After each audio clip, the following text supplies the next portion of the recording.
안녕하세요. 와인펭귄입니다. 프랑스를 알아보는 시간을 준비했습니다. 프랑스를 개괄적으로 알아본 후에 프랑스의 역사에 대해서 살펴보도록 하겠습니다. 프랑스는 서유럽에서 가장 큰 국가고요. 유럽 대륙에서는 러시아, 그리고 우크라이나에 이어서 3위에 해당하는 면적입니다. 지리의 힘이란 책을 읽어보면 서유럽에서 가장 축복받은 국가로 알려져 있고요. 그래서 땅을 보시면은 전체적으로 평야지대가 굉장히 많아요. 이렇게 평야지대로 형성이 되어 있고요.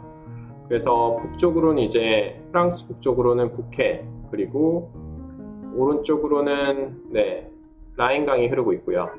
그리고 왼쪽으로는 대서양이 펼쳐져 있고, 그리고 남쪽으로는 스페인 국경에 산 피레네 산맥, 그리고 남쪽에는 지중해가 있고, 그리고 알프스 산맥이 있습니다. 그래서 보시면은 정확하게 보면 육각형 모양을 띠고 있는데 르 헥사곤이라고 하는 그 프랑스의 별칭이 있어서 이 나라를 육각형이라고 그렇게 부르기도 해요. 그리고 이제 보시면은 농지가 굉장히 평야가 많고 농지가 많아서 본토의 54%가 농지이고, 그리고 25% 임업에 해당하는 그런 산업을 가지고 있는 나라입니다. 위도상으로 보면은 한 42도에서 51도 상에 펼쳐져 있어서 사람들이 살기 굉장히 딱 좋은 지역에 속한, 굉장히 유럽에서도 가장 좋은 땅을 차지하고 있는 나라입니다. 프랑스의 정식 명칭은 프랑스 공화국이고요. 면적은 속령을 포함하면 67만 제곱미터 정도가 되고, 그리고 속령을 제외하고 본토의 면적만 얘기하면 한 54만 제곱미터 정도가 돼요. 대한민국이 한 22만 제곱미터 정도가 되고, 그리고 남한이 10만 제곱미터 정도임을 10만 제곱킬로미터임을 감안할 때 굉장히 큰 나라의 면적은 굉장히 넓죠. 그리고 인구는 한 6,500만 명 정도 됩니다. 남한이 5천만 명이 넘죠. 그걸 감안했을 때는 굉장히 넓고 비옥한 땅에 굉장히 적정한 사람들이 살고 있는 굉장히 살기 좋은 나라라고 우리 사람들이 생각하기 좋은 그런 나라입니다.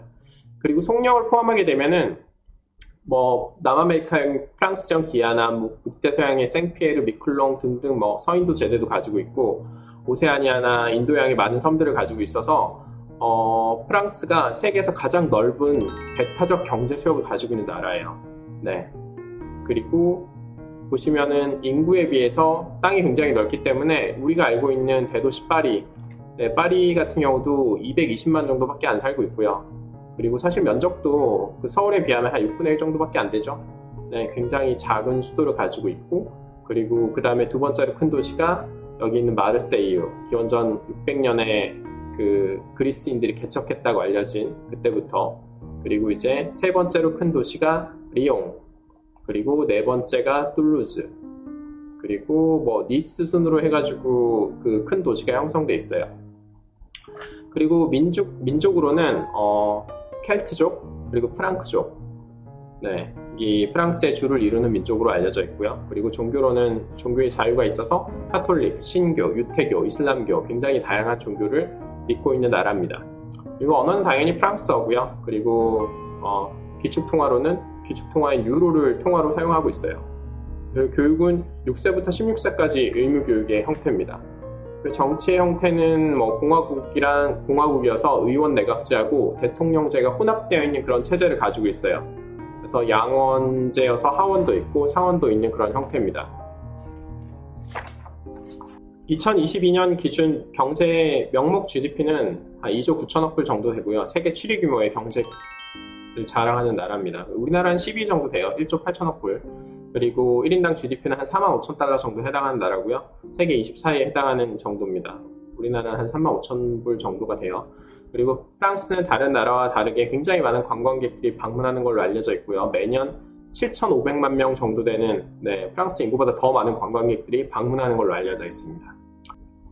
프랑스의 헌법은 1789년 프랑스 인권선언에서 정의되고 1946년 헌법 전문에서 확인 및 보완된 인권과 국민주권의 원리, 그리고 2004년 환경헌장에 정의된 권리와 의무를 준수할 것을 엄숙히 선언한다고 나와 있어요. 그래서 우리가 잘 알고 있는 프랑스의 자유, 평등, 박애 이렇게 상징하고 프랑스 국기가 네, 자유평등 박애를 상징한다고 알려져 있죠. 이건 나중에 한번 다룰 건데 원래 자유평등하고 박애는 원래 없었는데 박애는 나중에 들어왔다고 하는 개념입니다. 그리고 네, 이제부터 프랑스의 역사로 들어가 보도록 하겠습니다. 프랑스의 역사를 보통 이제 선사시 때부터 얘기한 사람도 있고, 뭐 로마가 갈리아 정벌하면서 시작했다 이렇게 얘기한 사람도 있고, 아니면 뭐 클로비스 대제부터 시작했다, 아니면 샤르마니부터 시작이다, 아니면 위그 카페부터 시작이다, 뭐 이렇게 얘기 많이 하는데 보통 우리가 상식적으로 얘기할 때는 켈트족에서 이 얘기를 먼저 시작합니다. 네. 네, 켈트족은 이렇게 생긴 사람들인데, 네. 당시 이제 로마인들이 그린 켈트족이에요. 켈트족이고요.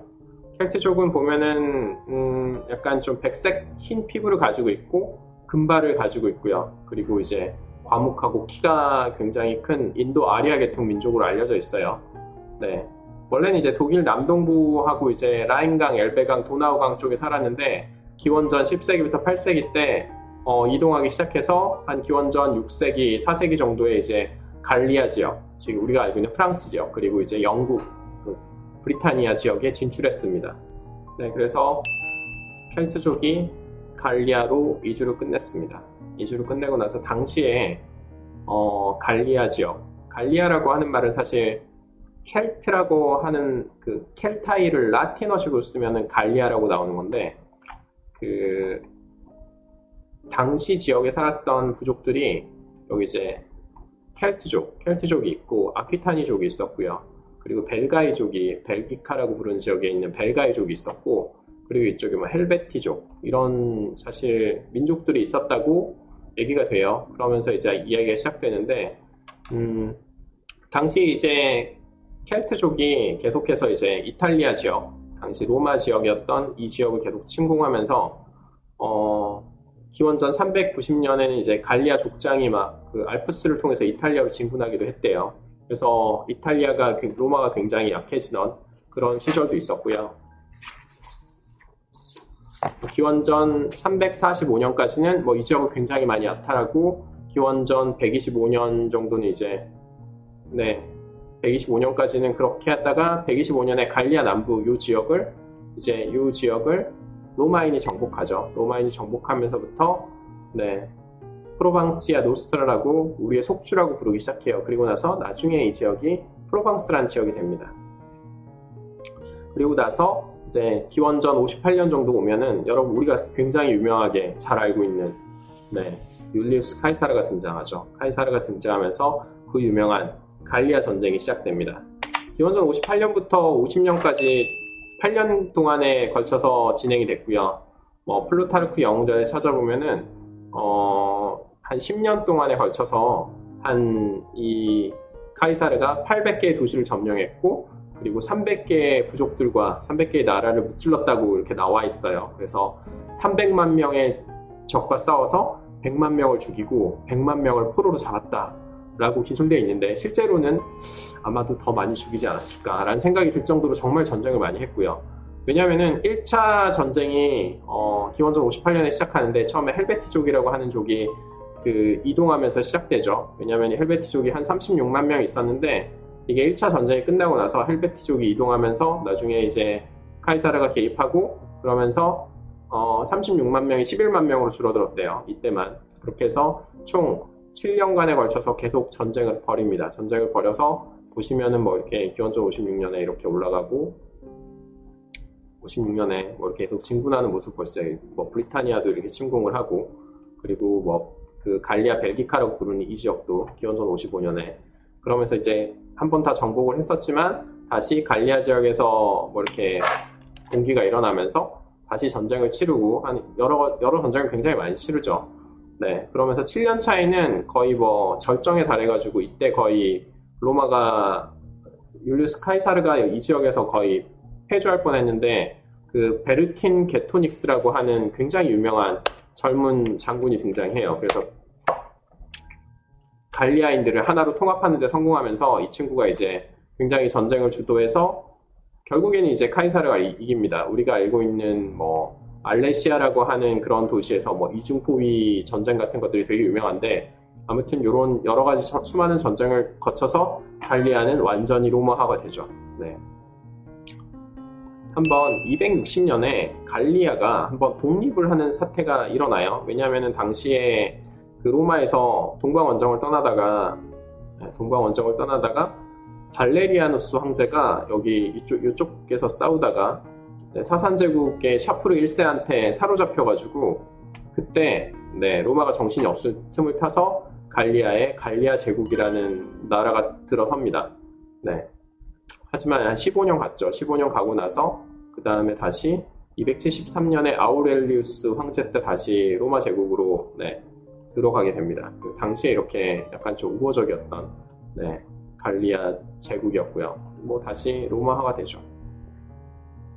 하지만 이후에도 계속 이제 로마가 이제 나중에 갈라지고 뭐 무너지기 시작하면서 우리가 잘 아는 로마의 멸망이 앞당겨지죠. 그래서 게르만 민족의 대이동과 더불어서 우리가 잘 알고 있는 오토 아케르라고 하는 게르만족의 용병 대장에 의해서 476년에 멸망합니다. 당시에 이제 우리가 잘 알고 있는 훈족이 이쪽에 침공하게 되면서 수많은 민족들이 이제 우리가 알고 있는 뭐 게르만족의 대이동이라고 하는 사건이 벌어지고 그래서 프랑스에 이주하게 되는 그런 민족들이 여기 있는 가장 유명한 프랑크족, 좀 이따 나오게 될 거지만 프랑크족이 제일 유명한데 프랑크족이 있고요.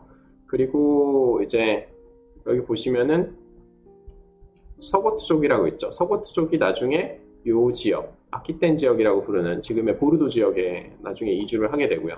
그래서 프랑크족, 그리고 서고트족, 그리고 여기 보시는 이 북쪽에 살던 부르근드족이라고 있는데 부르근드족이 이주해서 나중에 이 지역에 정착을 하면서 나중에 보시면은 뭐 부르곤트 공국, 뭐 부르고뉴 왕국 했던 그 민족이 이 부르곤트족입니다. 그렇게 해서 프랑크족, 부르곤트족, 소고트족이 나중에 다시 섞이게 되죠. 그래서 처음에는 이제 켈트족에서 이 다양한 민족들이 섞이는 그런 시대를 맞이하면서 우리가 알고 있는 프랑스의 고대는 서로마 시대의 멸망으로부터 여기까지로 끝이 납니다.